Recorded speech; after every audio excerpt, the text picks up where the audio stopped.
Nardiklis tai daiktas būtinas kiekvienam velkiautojui, nes jį naudojant jūs galite naudoti pačias įvairiausias ir netikėčiausias strategijas.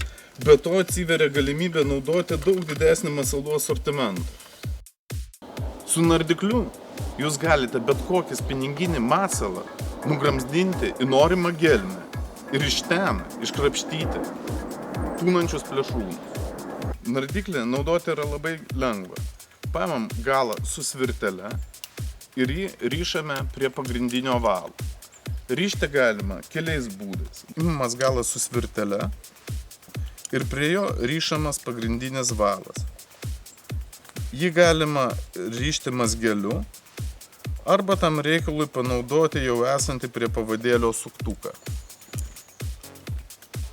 Prie kito nardiklio galo reikės pritvirtinti pavadėlį, maždaug 1,5 metro ilgio. Atsimatuojame apytiksliai tokį atstumą ir atsikerpame.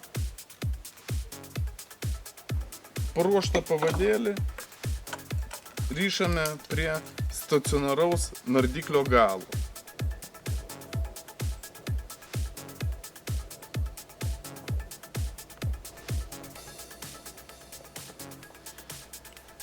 Prie pritvirtinto 1,5 metro pavadėlio galo pririšame suktuką su segtuku, prie kurio bus tvirtinamas mūsų masalas. Svarbiausia nesumaišyti nardiklio pusių. Prie lanksčios dalies pagrindinis valas tvirtinamas. Prie stacionaraus suktuko pavadėlis. Nardiklius galima iš anksto pasiruošti ir paruoštus nardiklius su pavadėliais susidėti į tašę, kad žvejybos metu nebūtų jokio vargo juos naudoti.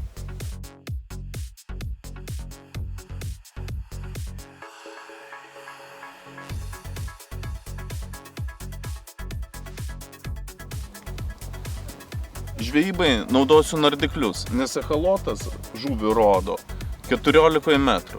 Tuoj iškrapštysim iš ten lydeką.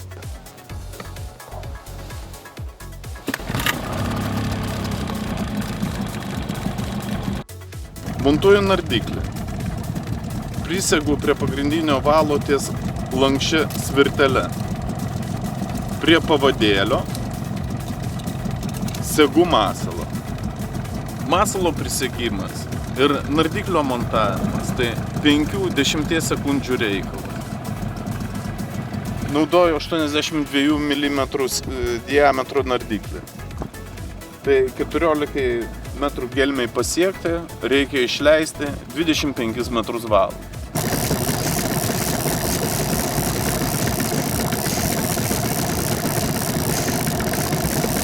Kai žvejoju su nardikliais, man visiškai nebaisus dugno nelygumai povandeniniai kalneliai.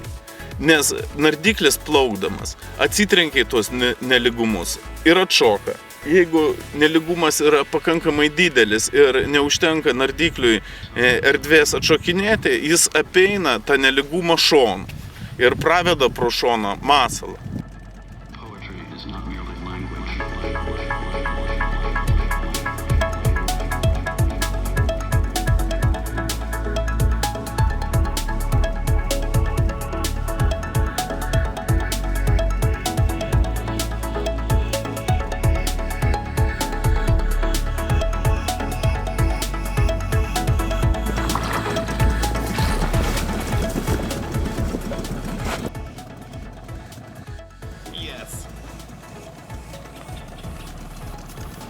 Žvejybai naudojau 82 mm skersmens nardiklį, bet jų dydžiai būna patys įvairiausi. Ir kokį dydį pasirinkti nardiklio. Viskas priklauso nuo jūsų pasirinkto masalo. Jeigu jūs naudojate didelį galingą woblerį, tai aišku, jums reikalingas didelio diametro nardiklis, kad jisai nuskandintų į pakankamai didelę gelmę.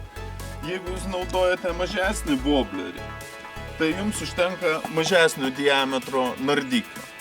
Mažyliukui wobleriui užtenka ir visiškai mažiuko nardiklio. Jeigu nardiklis yra nedidelis, wobleris nedidelis, tai tokiu atveju galima ir naudoti pakankamai minkštus kotus. Jeigu nardiklis yra rimtesnio dydžio, tai atitinkamai reikia naudoti 20-30 gramų kodą. Nu, jeigu jūs naudojate išties didelius nardiklius, tai rekomenduoju tada jau naudoti grynai velkiai skirtus galingus kutus. Svarbiausias klausimas kiekvienam žvejui naudojant nardiklius yra, kaip nustatyti, kokio diametro nardiklis nuners į kokią gelmę. Bet tai iš tikrųjų labai paprasta, nes kiekvienas nardiklis turi kitoj pusėje lentelę, kurioje nurodyta, kiek vienetų išleidus, kiek metrų, pavyzdžiui, išleidus, kokia bus pasiekta gelmė. Ir kad žvejyboje nebūtų jokių problemų, nes susipainiočiau, kokio diametro nardiklis, kiek išleidus metrų į kokią neria gelmę, aš tai darau labai paprastai. Pasiemu savo mobilų telefoną, vieną kartą susifotografuoju lenteles ir kad jų niekad nesumaišyčiau, visą laiką turiu susifotografavęs lenteles savo telefone ir galiu pasitikrinti, kokio diametro yra nardiklis ir kiek reikia išleisti valų.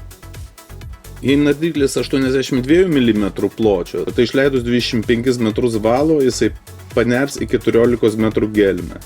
Išleidus 50 metrų valo, jisai pasieks 22 metrų gelmę.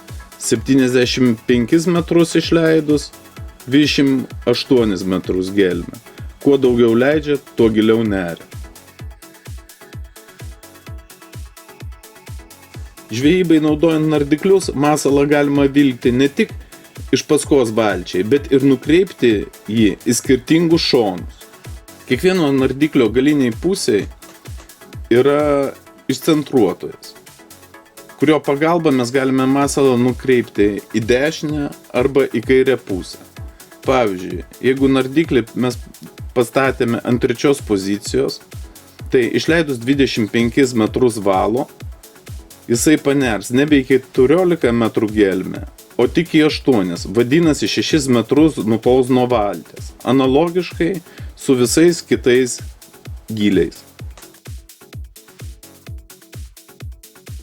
Tokiu būdu mes galime masalus išleisti gerokai į šonus nuo valties plaukimo trajektorijos ir visiškai nesibaiminti, kad masalai susipainios tarpusavy.